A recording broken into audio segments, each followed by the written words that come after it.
And if you look at the Henry Novak stuff in the UK, I am so happy. I've been preaching this for a while, but I'm so happy to finally see a pro-white, we have had enough sentiment somewhere in the Western world.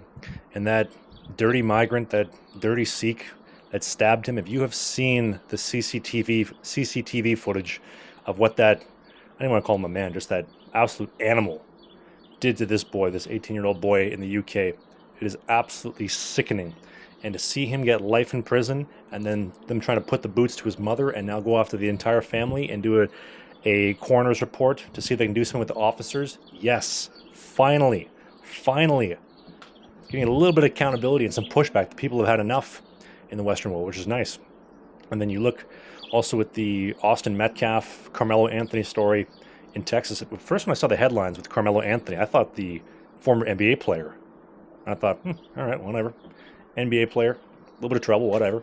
And then I ended up seeing, I think somebody was driving a truck with flashing billboard and all the faces of Irina Zarutska, Charlie Kirk, Austin Metcalf, and then Henry Novak.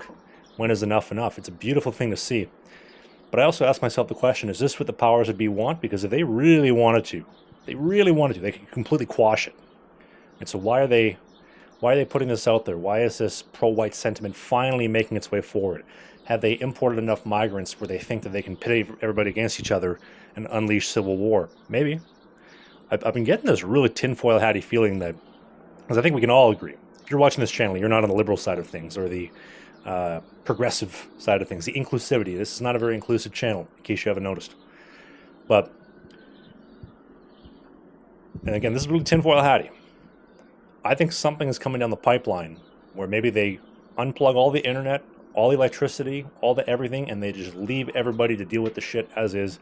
Because I wonder, why are all the elites, why are the Zuckerbergs and the Bezoses moving to private islands and building nuclear-proof bunkers, right? Talked about it before on the channel. House of Commons, the Parliament building in downtown Ottawa. Why are they building a nuclear-proof bunker in front of the Parliament building? What do you know that I don't? Does anybody else find this concerning? I find this very alarming and very concerning. And so, to bring it back, right? Why is Mark Carney lying to everybody? Why are the politicians not serving the people that they're supposed to? Is this just the New World Order? It would appear so, because every Western country is doing the same thing.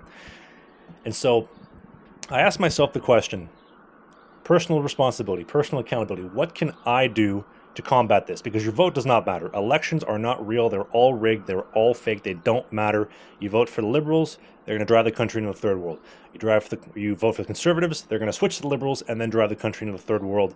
We can argue, was it blackmailed? Was it not? Was it because the Nunavut lady's kid was a child pedo in Winnipeg and she wanted to get him off? I don't know. I'm putting ideas out there. Was it because the first guy, Chris Dotremont, is fat, shaped like a plum, fresh mozzarella, doesn't get no hose, and they're telling him, guess what? We can get you some hose, Chris. Come over to the dark side. If you look at all the conservative MPs, they get no ladies. I'm telling you that for sure. I think that's a great blackmail technique that they're using over there in the Liberal Party. Anyway, before I get myself taken off YouTube, I want to keep the channel up to try to help people.